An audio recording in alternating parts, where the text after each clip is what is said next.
Andrew Neil is a broadcaster and former editor at the Murdoch-owned Sunday Times, and he joins me now live. What do you make of this split decision? Because in a way it stops wrongdoing, this misconduct at the editorial level and not at the executive level. Well, so this must be a relief. It's a relief for Rupert Murdoch. Yeah. Because although one of his ex-editors is gone down, his chief executive hasn't. And Rupert Murdoch's biggest fear is that this is seen to infiltrate the corporate level. Because if you can prove corporate malfeasance in the UK, he's subject to the US racketeering laws, the FBI, the Department of Justice, the Security Exchange Commission. They'll be down on him like a ton of bricks, and it could cost him a fortune. So he'll be pretty relieved this week that Rebecca Wade was the one that got off, Rebecca Brooks. Rebecca Brooks. Now, but what is the future for him, though? Because does this mean it's over for Rupert Murdoch? No, not at all. Not at all. There are still ongoing investigations. There are another 12 trials coming down the road as well. I mean, this is a dripping roast for lawyers. They're making a fortune of it. Miss Brooks, QC, chief barrister, he got £6,000 a day. It's not bad. So there's a lot more still to come, and we've even got to decide, the prosecutor has to decide on Monday, those parts that the jury could not come to a verdict on, are they going to retry the whole thing? Now, £100 million. And this has already been an extremely long-running case in the UK. It's been 3 years. Some people have been on bail for 4 years. This was an 8-month trial. The cost has been about £100 million. There were 14 charges in the case that's just ended. The prosecution won one. 1 out of 14. Even the England football team does better than that. Right, I was going to say. Now, what about tabloid culture in the UK? I lived here 8 years ago. It seems to me like it's changed quite a bit. It's very celebrity-driven. It's less salacious, fewer sex scandals, that kind of thing.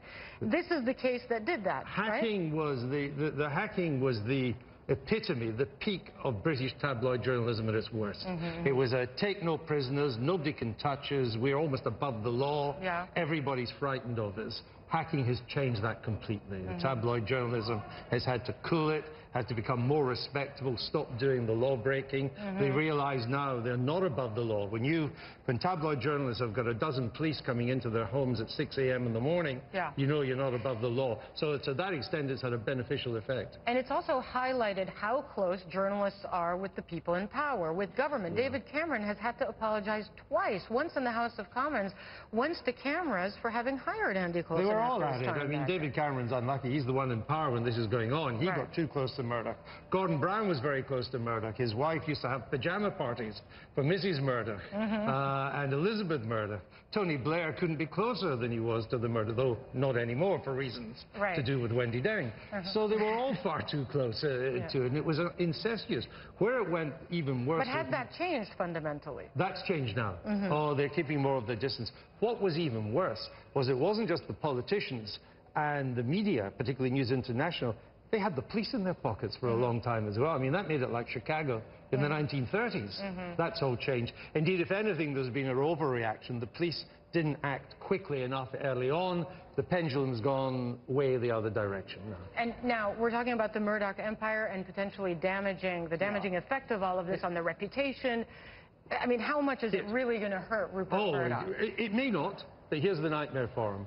That it's seen that this malfeasance, this criminal behavior was known at a corporate level. Then American law clicks in. The Americans will move against, the American regulators and law officials will move against his American interests. His fear is that the institutions that own his company say, the Murdoch name is contaminating us. Let's just get rid of the whole Murdoch business. But that is if a court or in a court of law there is proof that somehow this behavior was known at a corporate level. That's the key. It's not enough that the journalists were doing it, not enough that the editor, even that the editor knew. You have to show that the corporate executives were involved as well. That's when the US racketeering laws would click in. That is when, if it happens, I'm not saying it will, but if it did, that would be Mr. Murdoch's worst nightmare, because he's tried to create a dynasty, or as they say in America, a dynasty. He's tried to create that with his family. If this worst nightmare to happen, that would be over. All right, so it's not